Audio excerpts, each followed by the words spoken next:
Welcome to the Embodiment Podcast. This show is for you if you see the body as more than a brain taxi. It's for people interested in coming home to the body as a holistic aspect of who we are and how we live. Episodes contain practical tips, exercises you can take away, and interviews with specialists from around the world. I'm your host for today, Mark Walsh. So on the show today, Lars Sudmann joining us from Belgium. He is a leadership trainer. I watched his TED Talk, which has, I think, over 1 million hits, incredibly successful. One of his TED Talks, I should say, he's done about 4. Leadership trainer, keynote speaker. Lars, welcome. Thank you very much, Mark. Great to be on the show. Now, we've emailed a little bit, but I don't know that much about your sort of life and background. So how did you get interested in leadership? What was your route into that? My route into that was probably with my leadership roles, basically. So after studies of business administration, I started to do some classic work. I worked first briefly in consulting with McKinsey & Company, then switched very fast into the world of consumer goods, worked for Procter & Gamble for quite some time in various leadership roles in strategy and finance, and then was CFO. But I was, especially when I was starting one of my strategy roles, where I was working complete virtual already then, that's more than 15 years ago, I was looking around and was seeing like, okay, my team is all over the world. How do I best lead this now? How do I best engage? How do I best influence, communicate, and so on? And that's when I started to take a step back and also look at leadership a bit more from a theoretical angle, really start to explore some tools, what works and so on. And then around about 9 years ago, I left the corporate world and started up my own business, so to speak, in that field, starting really sharing thoughts, training on leadership, developing leadership and so on mostly via keynote speeches and talks as well. And that's where we exchanged there as well on the TED Talks and the other areas.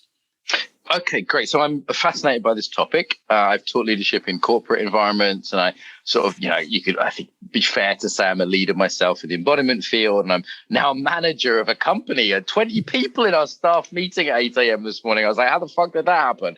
20 people. So I've sort of, a leader in various ways. I've taught it. I'm fascinated by the embodied aspects there. But maybe let's start with what's your definition? Because sometimes people see leadership as something sort of, Obama's the leader or the Dalai Lama's the leader, but I'm not a leader. So like, what's your definition of leadership to begin? I think my definition of leadership is bringing something from a vision to reality.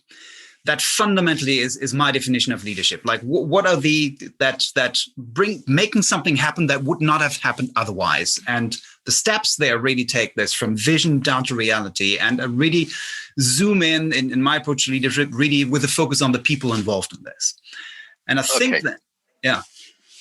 Yeah, the parts of that are interesting. So we can think of it as a manifesting process, not in the hippie sense, but in the sense of from the abstract. Like there was a time when I said, hey, Daniela, maybe we could do an embodiment conference. And she went, no. And I went, yeah. And then we had this from the very imaginative, like an idea, to the very concrete. So there's this process of from, in hippie terms, from upper chakras to lower chakras, or from idea to reality. Absolutely. Right? And then obviously people are the key part to that. It's not a leader isn't just someone that has an idea. There's someone that involves people. Absolutely. And I think really that bringing to reality is the key thing, because like lots of people have lots of ideas and talk about, and wouldn't it be great? And if I would be doing this and this. But once you have that, I call that the rendezvous with reality, so to speak, and bringing something to that, then it really gets interesting. And then really leadership that's where the rubber hits the road, so to speak, of leadership. So the envisioning part is super, super important. I then also look at other parts of this one. How do you engage others through conflict, yes, but also how do they bring engagement into your project idea and so on? How do you enable others and yourself to really make this a reality? How do you continue to energize everybody? And then really, how do you execute? How do you make it happen? And these are, for me, different parts on that journey to leadership. And they're quite different skill sets, and very few people have all of those skill sets. So as you said, there's the people who are very good at thinking up ideas and maybe sitting around smoking a joint and having lots of great ideas. And then there's the people who are very practical and nuts and bolts, or maybe good with money. And then there's the people who are sort of, great at relationships, but maybe not. You've described 3 or 4 skill sets. The average person just isn't good at all of those, right? There's some missing competencies, we might say that. Absolutely. And I think the great art then of leadership is really to identify, okay, where do I have these gaps, so to speak, for that project to make it a reality, and then bring the people in that you need to fill in, to complementary. But really, I think the key part, and this is fundamental, whenever I look at leaders, and the exercise always like, who are the leaders that you look up to, and not the fantasy leaders, or not like people, not like, oh, Master Yoda or something like this, but also not people like, oh, I've read about Steve Jobs, wasn't that great? Not about this, but the people you've worked with. Who's the best leader you've ever worked with before? Very rarely comes somebody to mind that is like, oh yeah, that was somebody who had no clue and who was waiting for action. No, these are people in general. I think leaders are people who have that vision, that idea, and really have that drive to make it happen. And then collecting the right people around it who complement you. I think that is a key essence of leadership. Right. So as you say, it's a nice starting place when we could get very bogged down like definitions of leadership. Like no one really knows what it is. You know, the evidence base is quite sparse in a way, like in terms of like what actually works. But most of us can think of someone who's been a leader that we admire, and it makes it sort of concrete, you know, that we've actually known, unlike the Dalai Lama kind of thing, you know. Absolutely. And then as you say this, I think one of your TED Talks is titled about self-awareness. That if we're not self-aware, we don't know what we're not good at. Like the joke in the conference was that, you know, ADHD Mark needed German Daniela, right? And actually it was much bigger than that. It was a whole team. But that was the first basic good decision, was for us to say, okay, given my strength, and she knows her weaknesses and her strengths as well. I spoke to her yesterday. And it's like, given her strength, she needs a Mark. And given my strengths, I need a Daniela. Okay, now we're a power couple. And the same principle applies with a team of 10 or 20 or 100. You have to have self-awareness to have any chance at balance. Absolutely. I think fundamentally, great leadership starts with self-leadership. First, leading yourself, being able to really fundamentally be aware of strengths, weaknesses, but also what you like doing, how you operate best, basically. So whenever I work with people, whenever I've led myself, I always ask people like, okay, how do you like to be led? And what are you burning for? What's your passion and so on? What are your passion fields? Because that is like, everybody has different fields and areas, what they like doing. And as much as possible, if it fits to that vision and that direction, as much as possible, we try to then bring, okay, then you are passionate for this. You're passionate for whatever it is. Excel analysis, great. You're passionate for connecting somebody, great. You do that. And ideally, you have then that where, I mean, that doesn't work all of the time. Sometimes you have to do some kind of the work, but most of the time possible, if you can really bring that in, ask that self-awareness, bring that self-awareness forward in everybody, and also for yourself as a leader, then you can really direct people towards what they enjoy doing as well. And also being able to enable people so that they say like, oh no, that's really not my key field. Let's really see what we can do best here in that area. Okay, so to about self-leadership, it strikes me there's two we could subdivide that to self-awareness, which is like knowing my type and how I work best and how I can balance myself with other people in the team. But then there's also self-regulation, right? Yeah. Like there's something about leaders that they're able to be both calm and passionate. That, you know, generally the leader is the cooler one. And if the leader loses their cool, that doesn't go down well. But equally, if they're a robot, that doesn't go down well either. So there's something about this is maybe much of an embodiment skill, the self-regulation, you know, the self-management is kind of key, right? I think it's absolute key. I think especially if you do that exercise, or if somebody on the call now does the exercise, now really think about the best leader you've ever worked with before. What did he or she do? How did they operate? I've asked this question like with a lot of audiences, get lots of answers, but never you get the answer back. Something like, wow, yes, the way the person yelled at me in the morning, oh, that was fantastic. How I was put down in front of everybody in the room, oh, that was great. But also what doesn't come around like this, how when we were doing this project, everybody was running around like a headless chicken, how that was fantastic. Like nobody had a clue what to do and so on. Very rarely do people answer that. And I think like this is the absolute key, that self-regulation. I once was working with a general manager, and he was really very impulsive, really very aggressive, putting people down and really saying, now that we don't do that and so on. And the key thing that person was in charge, so to speak, a general manager of an organization of around about 600 people. And it's really interesting. The key thing that we worked on there was self-regulation. Because really that was bringing the full organization was really, well, a part afraid and not clear and didn't want to really engage in the meetings. So the one thing that I know that we worked on was really self-regulation and simple things such as, okay, please, before you answer, before you have that impulsive thing, because he was saying like, no, I'm just making these remarks and don't take it personally. Well, that's easier said than done. You lose credibility very easily. You know, I kind of got tired and snapped the other day and I hadn't eaten and there was a few, but no one cares about your excuses. All they remember is that you snapped. Absolutely. They don't care that, they didn't know that you couldn't get a good night's sleep because someone was playing music late at night. It's not their problem. And I think I've definitely noticed and this is one of my weaknesses as a leader, is that I tend to sort of go off the rails sometimes. And then it's like, all that good work of building relationship with someone, and I just wrecked it in 5 minutes of impulsiveness and being moody when I could have just shut my mouth. And, it wasn't that big a deal anyway. You lose authority, you lose trust with people with that. Absolutely. And it's certainly one of the ones I have to watch as a fairly impulsive person.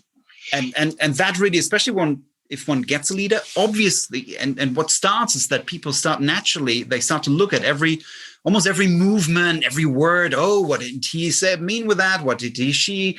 Okay, she mentioned just this and this. What does that mean? So that self-regulation and being very self-aware of this one is really vital. And the bigger the organization or the bigger the team, the project and so on, the more important that gets, that one has that regulation, that before one utters something, has that the simple exercise that is 21, 22, 2 seconds before I answer, just to reflect, just like taking 1 or 2 deep breaths before I reflect. And that just sometimes can be enough to not shout out and so on. Always remembering, okay, what do I say now? Because it has an impact and so on. That is, I think, extremely vital.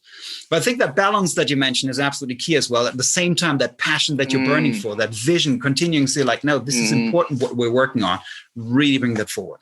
But without self-regulation, without that calmness, I think it's very difficult to be a good leader. People, I think, are missing the emotional piece of leadership there's lots of books on the theory of leadership, but it's like what people remember is, did you make them feel good or bad? Like we always end our meetings at work with gratitude practice. So everyone leaves the meeting feeling good, right? And we always begin it with meditation and end in gratitude. And then in the middle is like a pretty normal work meeting, pretty normal stuff. And that emotional leadership is my embodied state conveying passion, right? Is it conveying calm? Like there was times in the conference where I did well, I think, where all the team were going, oh my God. And I was like, it's going to be okay, guys. We've got this. And, sometimes internally I was thinking, oh my God, I borrowed $1 million. I'm shitting my pants. But I was at least able to convey the side of me that was like, no, it's cool. We got this. And that ability to manage pressure and stress, manage conflict. And I think we haven't talked about empathy yet either, right? Like the listening leaders has got to be on our sort of list of competencies here. Absolutely. Like listening as well, but it's always, what we always have is that balance. The same that we had there before is that being very self-regulated or passionate at the same time. I think great leaders as well do listen, but then as well, they not only listen, basically. So I think like great leader in a day-to-day environment, they constantly listen. I mean, I for example, always made sure that I always had one-on-one moments in times of high stress, in times of crisis, more than once a week, but at least once a week that you have a one-on-one moment, basically where at least for half an hour, 1 hour, you discuss, but not really project business, but you discuss, okay, how is it going at the moment? How are you feeling? Are there any things that are different? Do you want to, what is going on your mind? Also long-term, how do you want to develop further? These are so important that you truly know, okay, what moves somebody, what doesn't move, what's going on, maybe also besides the project or the work life and so on. So that at times when you need to do something, you need to finally move forward, you can also, without again then listening to everybody, because it's, especially in times of crisis, so I can imagine in the conference you've experienced that as well. Sometimes you need to move fast, you need to answer. Then if you say, like, okay, let's do 3 days of retreat, you can't do that, but that needs to happen before. So I think like it's very, very the relationship, the right? relationship building, the true relationship building, the listening, the knowing what's going on, so that in times of crisis or in times like when sometimes leadership has to be fast in a startup company, it has to be sometimes go very fast. You know everybody and you've heard, you listened, you're quite aware of what's going on, and then also sometimes you can move fast then together with your team, because one of the issues, and that was an interesting scenario or the difficult leadership situation. A couple of years ago, for almost 5 years ago here in Brussels, where the horrific attacks here, the terror attacks. And I was working like a couple of years later with the leadership team. And we were discussing this, like, what is the role of the leader, the listening, empathic leader versus the proactive leader? And we were talking about this balance that we're just showing here. Mm-hmm. And that was absolutely. And I think like these balances we have all the time, leadership, but again, self-regulated, passionate, clearly listening, but also in times, especially in terms of crisis, also taking the lead, moving forward based on that listening that happened before. And for example, what was happening with that team, we were talking about this, and there the team mentioned, like, look, it's great that you were listening leader, but at the time of these attacks, you were also asking everybody, what should we do? Was waiting. We were getting very antsy. We were expecting, wow, tell now at the moment, you know us well, like, please bring calm in here and just bring some proposals in here and how we move forward, because we don't want to find this out now for ourselves. And I think like always managing these balances or paradoxes, this yin and yangs of these different qualities, I think, and being able to navigate these two balances, I think that is a key quality of a good leader. Yeah, I definitely seen in crisis, people want more direction, which is actually a risky thing as well. It's almost like their limbic systems take over, and they just want that clarity. They don't want the ambiguity or the discussion. It's sometimes why tyrants like the crisis, because if you're that kind of leader naturally, it's a good environment to be in. But as you say, there's paradoxes, and it's like we have to be this, but you also have to be that, and you have to be this, and you have to be that. And part of me wonders, is there any really solid research on leadership? Because leadership's one of those things, like everyone thinks they're good at driving, or everyone thinks they're a great lover. It's very hard to self-assess leadership competence, and everyone's got an opinion on it. Like if you say you're a leadership trainer, I'm sure people immediately, I've noticed this, I've studied this for years, yet everyone has an opinion on it. Like I wouldn't have an opinion on plumbing, I wouldn't have an opinion on knitting, because but everyone's got an opinion on leadership. So is there any way of cutting through all the opinions and actually saying, okay, here's what the evidence base says? Well, there's a few, but also I would say surprisingly little in my view, because fundamentally also leadership is a practice.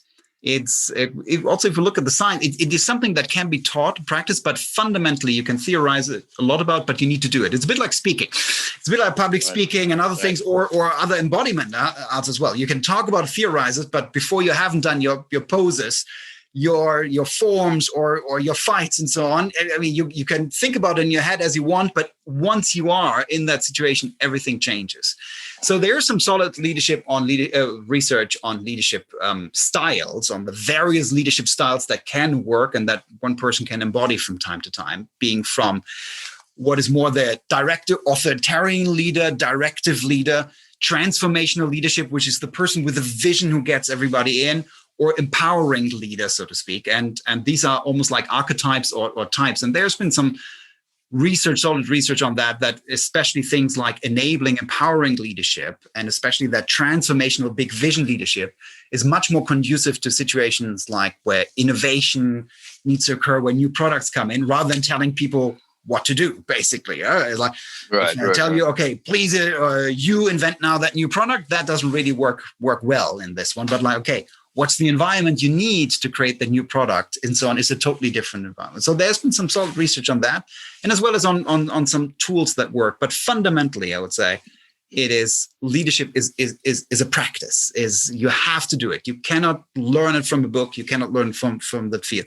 And that's why also at the university, when we go ahead and teach leadership, and I'm involved in a couple of university programs in Aachen and other places where in the MBA programs we go on leadership, it's always around cases, scenarios, like, okay, what would you do now in this situation? Right. Real scenarios, because that's if you're not actually doing it is the best. But next would be, okay, looking at least a real situation kind of thing. Absolutely. And as you say, I've learned I don't accept leadership advice from people who have never done it. It's sort of virgins talking about sex, and it's also the other thing I saw. It's real easy to be a critic. And the sort of, you will get criticized a lot as a leader, and that's natural, and it comes with the territory. And what I noticed, that other people who had led major projects were so much more sympathetic in their critiques of me or advice to me. They'd say, listen, I know it's hard, and I know you're struggling with this, and I know you've got to take that into account, but you might want to look at this, Mark. And as opposed to people that never led a major project, they'd be just throw some shit at you. And, absolutely. There was a very different take from those people. And as you say, everybody has an opinion on that. It's very interesting. For example, if you compare that to public speaking, because there people are like, oh, yeah, well, they know sometimes some people are good or not good at this. Or leadership, everybody has some thought. And there's always these head construct. Oh, if I were a leader, I would be doing totally yeah. I would give people. I would give the right advice, but then I would take myself a step back, and we would all be a harmonious group. And then reality kicks in, and people go like, well, with this group, a little control can't do any harm. Like so on. Right. It's like a nice theory. Now borrow $1 million and then see if that you really want to do that theory. Or now be working 12-hour days for the last week and see if you could still do that high and mighty thing you learn in the communication workshop. Yeah. I mean, obviously you teach leadership, so it can be taught to some degree, right? Like, I mean, is your sense there is naturals and talent, or is what's your sense of how teachable leadership is? Because actually, if I'm honest, a lot of leadership, I think a lot of money is wasted on leadership training. I'm not convinced how much of it's translating into real world application. Well, like with a lot of training, so to speak, there is, I would agree, there's a lot wasted. And fundamentally, I do think there are a lot of skills that can be taught, but if they're not practiced, it's useless. It's worthless. Fundamentally, my approach to leadership training is tools, not rules, so to speak. So providing practical tools on how to approach certain, I call that touch points of leadership, so to speak, things that every leader will encounter, like criticism, like the need to give feedback, the need to get feedback from your team. And I think one can give tools on how to approach these situations, basically, how people can be open, how can they forward. So I think what can be, and what can be extremely valuable is to provide leaders with a kind of a toolkit. So, for example, we say great leaders need to be storytellers, need to have that vision. Okay, great. And then sometimes you hear like, okay, great, be a storyteller. So write down your story in some leadership thing. It's like, well, and I've been in these things, like, great, but how? How do I do that? And so I think like just being on that surface level, that's wasted. But giving people some tools, look, here's how you do it. And here's how great leaders have told a story. And here are some simple steps that you can do. And now put your vision in that story format. And now go out and test that and talk that through with one or two or three people and see, does that resonate? Do they feel inspired by it or not? I think that can be very practical. So I think what can be taught is practical tools, how to give feedback, how to receive feedback, how to approach conflict, how to source, basically, how to understand, how to write down your leadership code, how to encourage others to do that. These are very practical things that people are unaware of at the beginning, especially at the beginning of the leadership journey. And I think the best one is then when one starts, either does a big project like you, or start a company, or start getting a leadership position, but also when you're in a leadership position, taking a step from time to time back, and then give with real life situations that you had, and give and receive now some practical tools. I think that is extremely valuable. Quick break from the interview to tell you about our shop and a deal we've got on there, and also about some events that are coming up. So if you go to embodiedfacilitator.com/shop and use the code podcast50 podcast50 is the code, you can get 50% off anything in the shop. And what have we got on there? How to design training, trauma for facilitators, breath work, leadership, resilience, life purpose. There's a bunch of books, there's a bunch of e-courses, mostly for facilitators, trainers, coaches, yogis, different ebooks. But that code will give you 50% out off anything at all there in the shop. So that could save you, let's say, up to £100, which is about $120. So well worth having that code. Go to embodiedfacilitator.com/shop. Also on that website, you will see embodiedfacilitator.com/events-calendar. Just look under events under the main title. You'll see all the stuff we've got coming up for events. We regularly have free online events. If you're interested in embodiment, we have them on coaching, life purpose, marketing, all trauma, all sorts of things. So have a look at the events page. You can see the different one-day events we've got coming up related to the conference and all kinds of other stuff. Okay, so all of that is on embodiedfacilitator.com. And remember that code there. That code is podcast50 if you want 50% off anything. There you go. A good deal. Back to the interview. Yeah, I like the skill set model where you look at it in terms of concrete skills, and the embodiment perspective, of course, is all about practice, right? If you're doing yoga or martial arts, it's all about practice. And I think sometimes Western leadership models are a little bit academic. The West tends to be a bit heady. And that emphasis on practicing skills, breaking it down, going, okay, where do you practice that on a daily basis or a weekly basis? And you also mentioned reflection there, right? Like, so useful that I talk to my coach once a week and go, okay, here's what I did. Here's the decision that we made. Like, even just to chew on that a little bit. I know some people do journaling or they do 10 minutes. You know, my wife, I always go, I made this decision, I did that. And I just kind of reflect with her, you know, like that little bit of reflection is another thing that seems to be a key success factor. Absolutely. Fully agree. I mean, I keep always my leadership journal as well. Also journaling, just 2-3 minutes writing down, especially when one is in intense leadership situation. Okay. I'm also a numbers person, writing down a scale from 1 to 10. How good a leader do I think I was today? So okay. You give yourself a rating. And just like seeing, okay, great. What would it take for me to get to if I said like, well, maybe that was a 7 in my self-scoring, and from time to time it's also worth asking others, but also in my self-awareness, basically. So overall quite okay, but there were a couple of areas where I could do better. Okay, what does it take to get to a 9? What would tomorrow look like to make it to a 9? What could be one concrete action that I could do? Maybe be more calm in a conflict situation. Maybe do something. Maybe connect and reach out. Maybe to another person as well, and or reach out to some team members, involve them more in an area, share more information or share less information, and get what could it be? And I think especially there that weekly cadence or even daily quick reflection is enormously powerful. And lots of people, especially on that leadership journey, don't do that, and they get into, especially the people who have like these grand ideas, they get into this leadership working around, like lots of problems going around. You don't have enough time. Lots of things get dumped on you from above and below. Lots of things come in. And then you have some conflict here, conflict there. And then sometimes that auto mode come in, and that little bit of reflection. Taking a step back. Yeah. Okay, we talked about leadership, and we keep going all day about this. I love this subject. I find it fascinating. And I don't want to have you talk about public speaking a bit more. So maybe unlike leadership, it's something a lot of people find a scary proposition. You've done multiple TED Talks. I know they really coach people to do TED Talks very well. So, you've been through, I imagine, a whole number of, very intense coaching processes on that. And as I understand it, it's one of the main ways you make a living as a keynote speaker. How is that? Is my first question. To make a living on this, or to be a keynote speaker, to get up on a stage and talk to a bunch of people.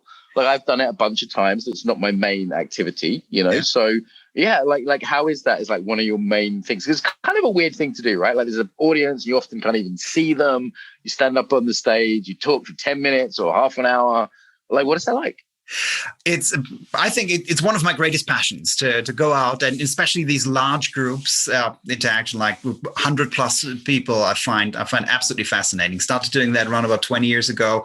Started to see like, okay, that is really interesting in a short condensed time. Most of the time as a keynote speaker, you're 30 minutes. I mean, TED Talks are 18 minutes or less, but 30 minutes, most of the time I speak between 45 and 60 minutes.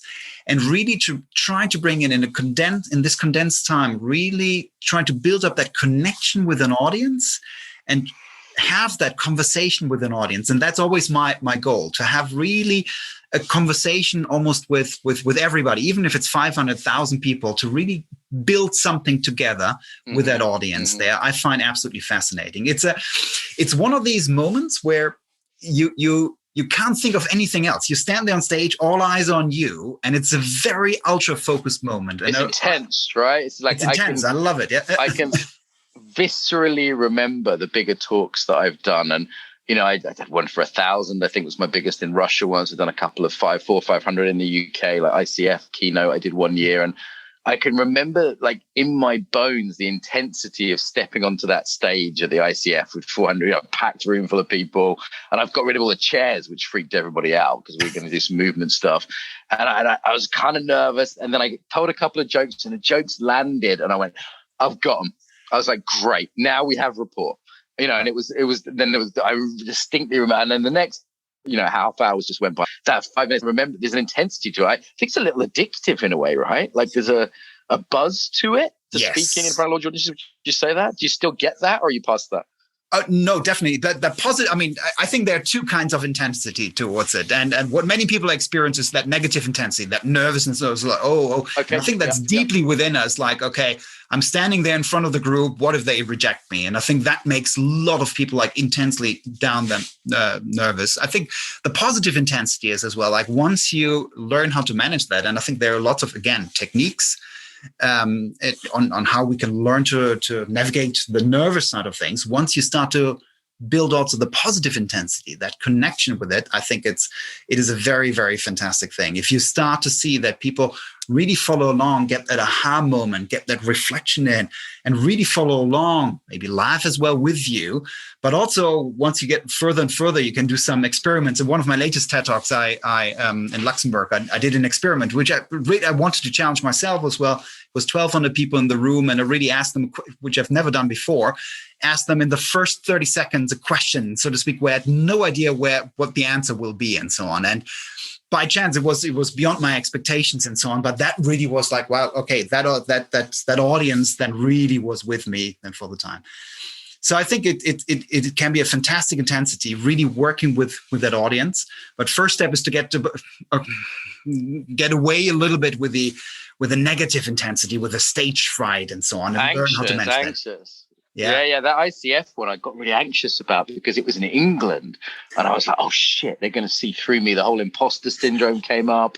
And I've done it in Russia and other places, but I was like, oh shit, this is a home game. And even though there was some supportive people there, I knew the embodiment thing could be a bit weird for some coaches, and I really was more nervous than I've been in a long time. It's probably the most nervous I'd been all that whole year. And then that dissipated and turned into excitement and fun and flow, and then there's this weird come down afterwards. I don't know if you get this, but I've had a couple of really bad come downs afterwards where it's like the adrenaline spike and then kind of down again on the other side. During the talk or afterwards? So after the talk, like the next day, being depressed or just being exhausted. I know that I have some people want to meet you after a talk, right? And I know I have about 10 minutes to do that.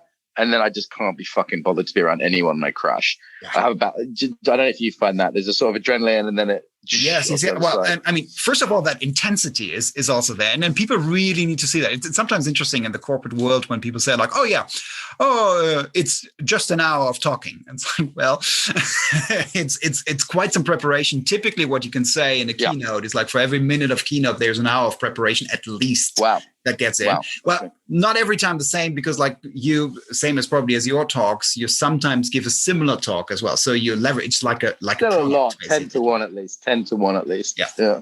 But it's massive preparation, but then also the intensity during the day as well, like the listening. So it's intense focus, where I need also all my so to speak embodiment practices that I use in order to prepare. Breathing techniques, but also being very focused in the moment. So afterwards, it's also I'm very. It goes especially after the longer keynotes of 1 hour up to 90 minutes sometimes on stage. Wow. It really goes Yeah. I really see that it's not going into depressed levels, but really into. I really need to. Thank you very much. After the conversation, I need now a bit of an hour or so to just for myself to. Right. Go off on my own sometimes is enough. Actually, it's just And I mean, public speaking is a huge fear for a lot of people. So I mean, what are your main tips here? I mean, I'm hearing the embodiment stuff, grounding, breathing, centering, obviously. Any other sort of top tips for people that may have to do a talk or a speech at some point? But I think really not to underestimate the embodiment thing, the breathing, I think is absolute key. Whenever it's always like everybody has these butterflies in the stomach. This, what will they think and so on. The key is, and that is a metaphor that I like, the key is to make them fly in formation, so to speak. So they will be there, but you need to be able to do them. And simple breathing. Whenever, and I still do that today, whenever I feel like, okay, there's some nervousness and so on coming up, counting from 1 to 10, breathing wide, breathe in, breathe out. That helps me again to be in control again. But on top of that, I think one of the key tips is to really know and that might sound easier than it is, but know your content extremely well, and not slide by slide, not by heart, but what I call the storyline. what I worked for what I pushed myself, but also I've helped a couple of people, for example, prepare for their TEDx talks, is really not necessarily to learn by heart, although that sometimes can help as well, especially if you want to, especially if you're very big talk, but especially know your storyline. What is the flow of your key messages, so to speak? And literally, and that can be a very simple exercise, but writing down in one sentence the flow of your key messages, for example, on something as simple as Post-its, right? And 1, 2, 3, just like in a sentence. Okay, what's your first sentence? Embodiment is important. Then this, then this, then this, and then map that out until you have that storyline in place. And once people have that in mind and really like, okay, great, I have this, and I've created that storyboard out of the different messages, that's helped them. Okay, so even if I lose a sentence here, or even if I don't, I know my storyboard so well that even if I maybe don't remember the exact sentence anymore, I go back to this. And that very often helps them enormously. So rather than spending time on, if people use PowerPoint, on should it be Arial 7 or Arial 8, or putting like the last, or that sentence, and so on come in, they're really like, less is a lot more, and really focusing on that storyline. I think that is a very the big arc tip. of the story, right? It's a hero's journey, the arc of it, and the sort of the absolute the key points you want people to understand. Absolutely, and the key points to understand that flow. And I think that exercise is, especially in the TED audience, is that's what we do quite a lot also in the coaching. I mean, for some of the ones, the organizers ask me if I can be a coach for others, and that's really what I put a lot of focus on. Another tip to reduce the fear a lot is to not practice it, rehearse it, that people know, but actually you can say, practice it in front of others, get 1 or 2 or 3 people for feedback. And that's actually what happens in the coaching process. Very often people have this in mind, is saying, hey, would they like the message? Would they not like the message? Will it be right? Will that joke land or not?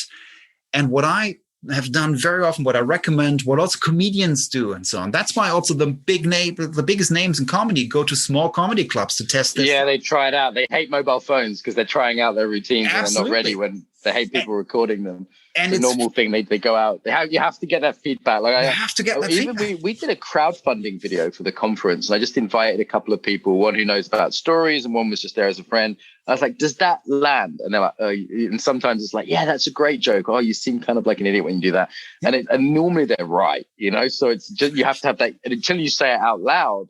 So that's the first bit of feedback, is when I say it out loud, do I sound like an idiot to myself?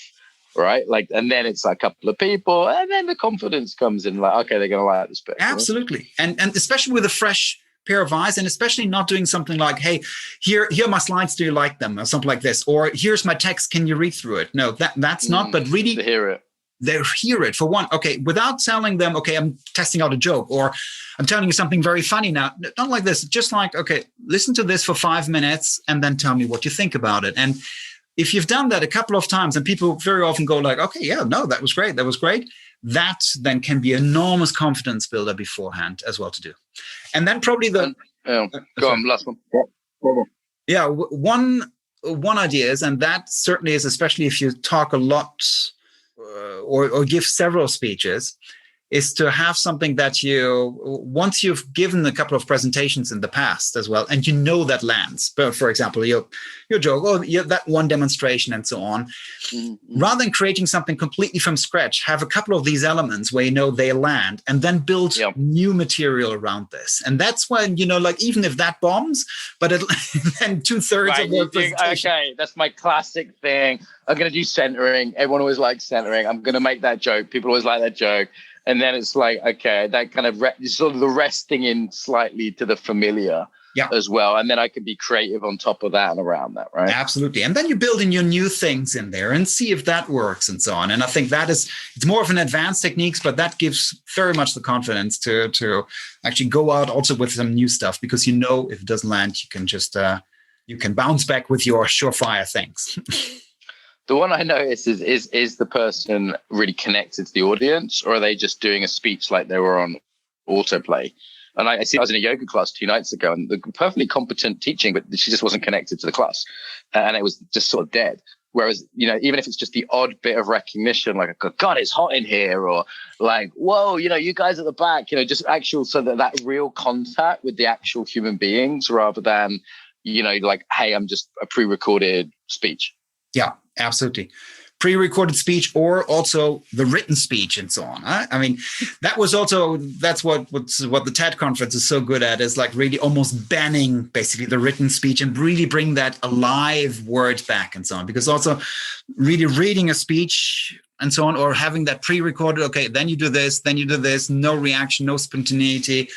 And people say like, no, that's not great. But it's really that going in, and I love to also with larger audiences to do really interactive elements as well, like really mass interactive beat, and that really builds these spontaneous moments that cannot be recreated, that cannot be pre-recorded, and people see like, okay, we're creating here something, and that I think is a powerful thing. It's live. It's interesting. TED has become almost the standard, right? And I think mostly in a very good way. It raised the game. It made the talk shorter, punctual, more natural. Before TED, there was like, speeches were often much longer, kind of stiff. TED Talks, the TED music has a sort of, I hear it, I go, oh, this is going to be good. I hear that little TED twinkle they have at the beginning, very conditioned, Pavlovian conditioning. But also TED's become kind of a cliche, like the TED's style. And even the idea of a thought leader. God, I would never describe myself as a thought. Someone called me a thought leader the other day and almost puked. And it's like, it's become a thing of sort of a bullshitty, normal middle-aged guy on a stage who's sort of slightly charming, slightly funny, but maybe actually isn't that deep in their topic. Like, I have sadly seen TED Talks on things I know quite a bit about, and I've gone, this guy doesn't really know what he's talking about. He just knew the guy who happened to be hosting this TED Talk, and I'm going, oh, I looked them up and I go, this isn't even your topic. But they're able to be sort of charming, bullshitty, or the slightly American style, It was hard for me as a kid, but then I overcame that, and now I'm here, you know what I mean? Like this slightly confessional quality that's in there. It's almost become a bit of a cliche, and the people are cynical about thought leaders now. So is there anything you want to say on that topip? I say that still saying I still love loads of TED Talks. There's a nice parody out there on the internet, like how to be a thought leader on TED, so to speak. So and you need to show the slide with a picture of the earth. Yeah, emotional story from my childhood. Exactly. Acknowledging, nodding.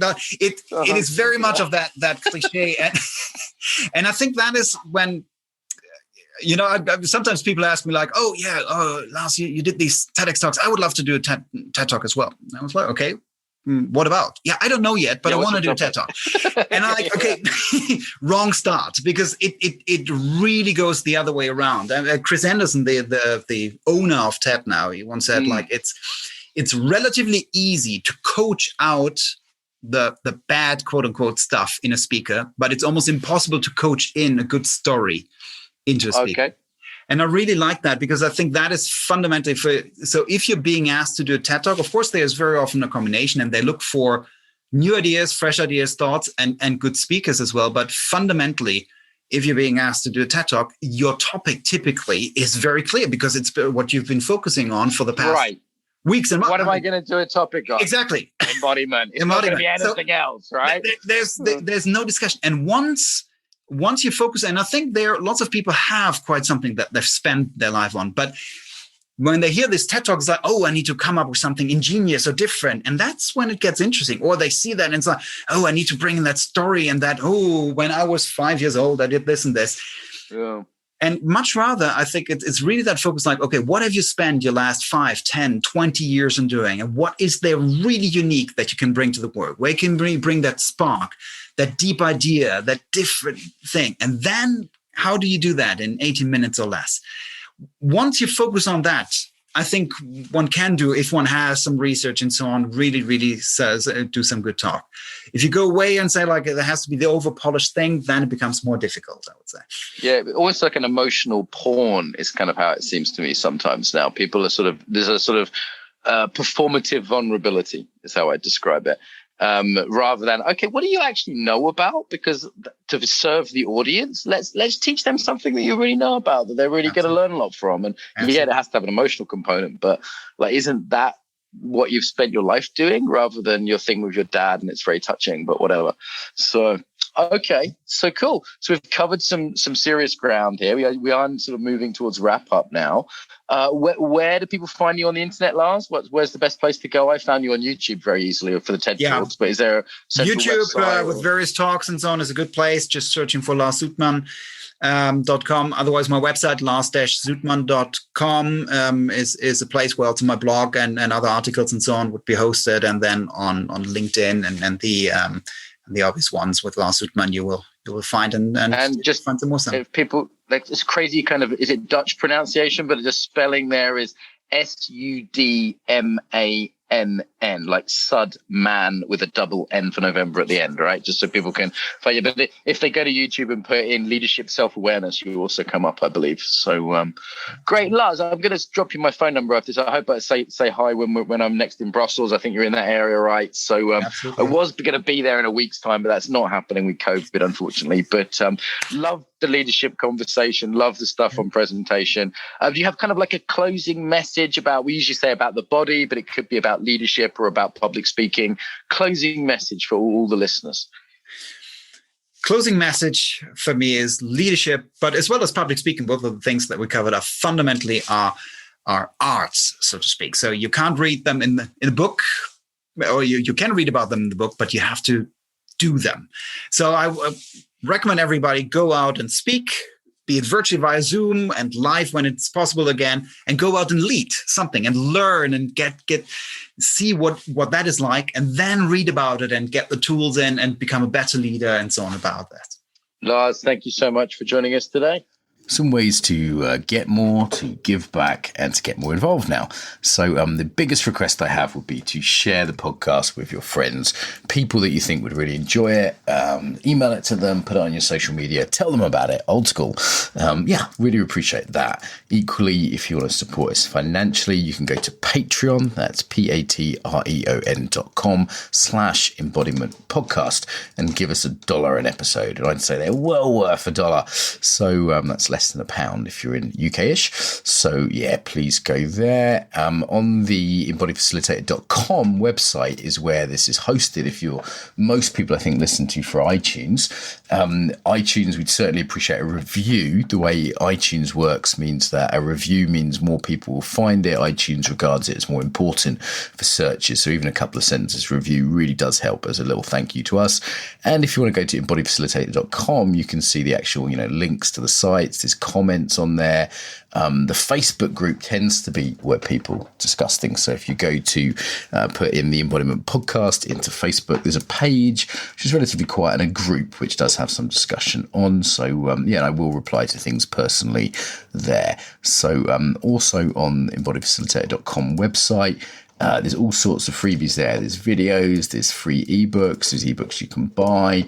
And of course, there's our newsletter list. If you want to stay in touch and learn about things like the Embodied Facilitator Course and our next Embodied Yoga Principles teacher training, then go to that website and you'll see a little pop-up and you can get the newsletter through there. Okay, so I think they're the main ones. Tell your friends, pay us some money on Patreon, give us a review on iTunes, send us your email if you want to be on the newsletter list, and get involved on the Facebook there. Bit long. Pick whatever you like that works for you. Until next time, welcome home to the body.